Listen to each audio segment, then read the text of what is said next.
Hey everyone, welcome to the 700 Club. I'm Andrew Knox, in for Gordon Robertson today.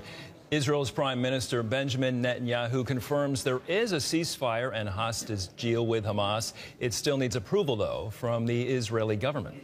While Israelis are happy at the prospect of captives coming home, they're uneasy about trusting the terror group. CBN Middle East correspondent Julie Stahl has that story. After months of wrangling and last-minute obstacles, the hostage ceasefire agreement between Israel and Hamas is signed. It's going to take tremendous effort, political courage, compromise to realize that possibility, to try to ensure that the gains that have been achieved over the past 15 months at enormous, excruciating cost are actually enduring. It came at a price. Israel's national security minister announced his party would leave the government if it passed what he called a reckless deal, but will return if Israel resumes its battle against Hamas.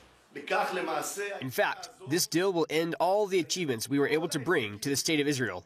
In the first phase, 33 of the 98 hostages will be set free gradually over a 6-week period. 2 American-Israeli citizens, Sagi Dekelchen and Keith Siegel, are in that group. Udi Goren's cousin, Tal Haimi, was murdered on October 7th and his body taken to Gaza. He says the agreement has to go ahead now, but has mixed emotions. What happens when Hamas says, you know, we can't find your cousin? Sorry, we don't know where he is. What do? Do we break down the deal? Do we have the international backup, the guarantees that we were given to make sure that, all right, if this is what Hamas does, then the deal ends? Celebrations broke out in Gaza, and in Tehran, Iranians cheered it as a great victory for Hamas.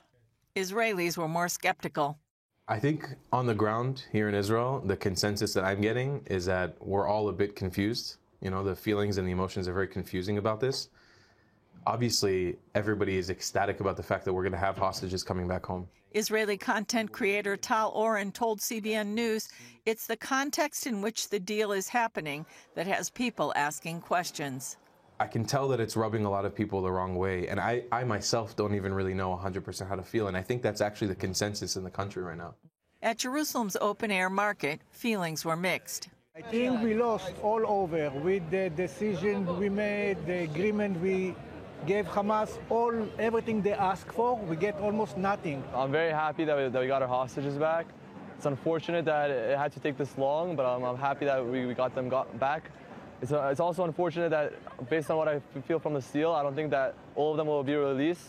I think some of them will still stay in Gaza. I think it's something that the Israeli people really need now. We need hope from some direction. We need to see them back. Julie Stahl, CBN News, Jerusalem. Thanks so much, Julie. In other news, TikTok, the Chinese-owned media app set to be banned in the U.S., might get a last-minute reprieve. John Jessup has more on that story from our CBN News Bureau in Washington. John. Thanks, Andrew. The law goes into effect today and would impact nearly 170 million American users. It bans TikTok in the United States unless it cuts ties with China-based parent company ByteDance. An official with the Biden administration says it will not enforce the law before President Biden leaves office on Monday. President-elect Trump is said to be considering an executive order giving TikTok a 60 to 90-day extension. Congress passed the law last year over national security concerns. TikTok, however, pursued a legal challenge, and the United States Supreme Court is expected to release a ruling today. Well, turning now to Southern California, where at least 18 people are missing in the fire zone. 2 more are confirmed dead, bringing the total number of fatalities to 27. With high winds slacking off, firefighters are making progress on the blazes. The fires have damaged or destroyed more than 12,000 homes and buildings, including 10 schools. Officials are allowing homeowners to return to some areas to begin assessing damage and clean up. They're also calling on homeowners to create a 5-foot zone around their homes that are clear of vegetation. Well, CBN's Operation Blessing is working with churches and ministries in Los Angeles to serve fire victims. Earlier this week, they partnered with Cathedral Church to provide hot meals, water, clothing, and hygiene kits to those in need. Operation Blessing is in California right now, on the ground, doing a distribution for 1,000 families today. 1,000 families that were affected by the fires, families that lost everything, families that lost a little bit, but everyone is in need. Obviously, things have been affected, but also people's lives have been gone, their childhood, their memories, their livelihood, for most of us. Es algo que nos preocupa mucho porque tanto nos ha afectado como a todas las personas que han perdido sus propiedades familiares, pero sinceramente Dios está con nosotros y nos va a ayudar a salir adelante de todo esto. La realidad la estamos pasando muy difícil, muchos de aquí de Los Ángeles, y pues nada, confiando en Dios, que es lo importante. The local church in California has been the key for us to react and act, activating the ministry, activating the church to be the hands and feet of Jesus, of mercy, bringing aid to the families that are so in need. We realized we were still pretty safe, so we were looking for ways to help. My wife knew of Cathedral Church and then realized they were partnered with Operation Blessings, who I used to work with. So we were like, oh my gosh, this is amazing. We're doing a donations drive. So people are coming through, they're receiving hot meals.